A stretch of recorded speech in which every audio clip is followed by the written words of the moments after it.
You got Michigan State and Kentucky. What'd you break down on this game?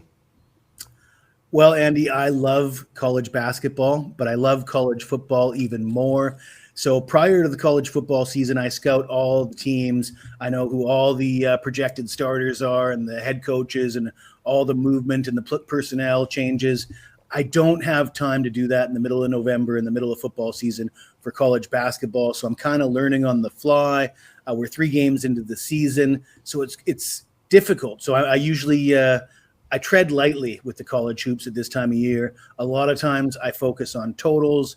Not that I won't play sides, especially with top 25 teams. I'm certainly going to be familiar with both these teams, although both these teams have a bit of turnover. First glance at this matchup, though, you look at the number 12 ranked Kentucky against number 17 ranked Michigan State, and the line kind of makes sense if you look at it that way, Kentucky -4.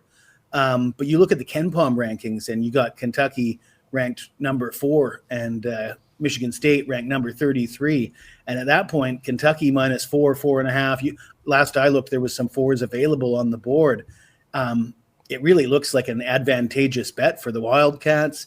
I can't get there. They've got some things I like about Kentucky. They got a pair of senior guards. One of them, Denzel Aberdeen, who was on the championship team for Florida last year.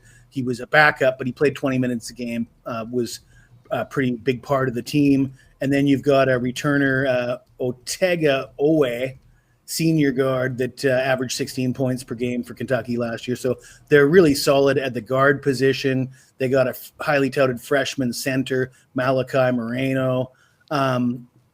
They look like a solid team. Michigan State, on the other hand, their top 2 scorers are guys that were backups and scored in single digits last year. And whether or not that is a negative or not remains to be seen, but it's not something I'd want to hang my hat on in this game if I was looking at taking the points.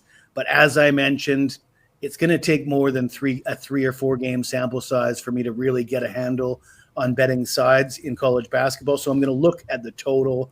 And this looks like a potential pace war. We got a Michigan State team that ranks 316th nationally, averaging 68.9 possessions per game, which is roughly exactly in line with what the pace they played last season.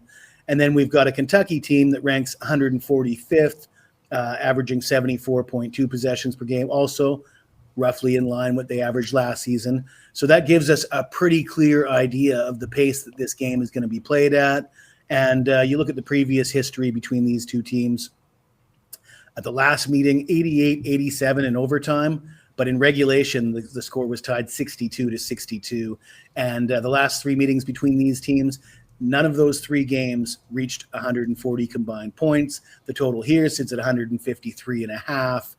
Kentucky, to me, is a team that likes to play fast, but they strike me as a team that doesn't mind if a team wants to slow them. They're happy to play that game as well, or they certainly get sucked into playing that game as well. If you look at last year's schedule, you look at their games against, say, teams like Tennessee, 153.5 just looks like a big number.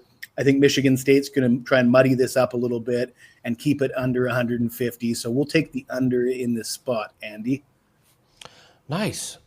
Like it. It's kind of impromptu question. Any teams you're looking to bet on, bet against college basketball? Is it too early to tell? Anything you've really noticed so far? You're keeping your eye on? I've been involved with West Virginia a little bit. They've got a new coach. They've got the coach from North Texas.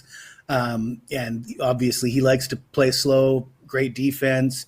I think West Virginia had gone under in all their games until their last one.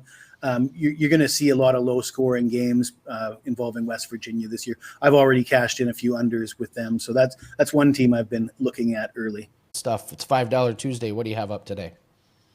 I do have a college basketball total, and as you could probably guess, it's probably an under. I'm not going to tell you what game it is, though, unless you spend the $5. But we're coming off back-to-back 5% winners with college football. I mentioned the Kentucky winner 2 weeks ago, and then we had San Diego State against Boise State on Saturday. So we're looking at the card, looking for that next big 5% winner on Saturday in the upcoming week with college football as well.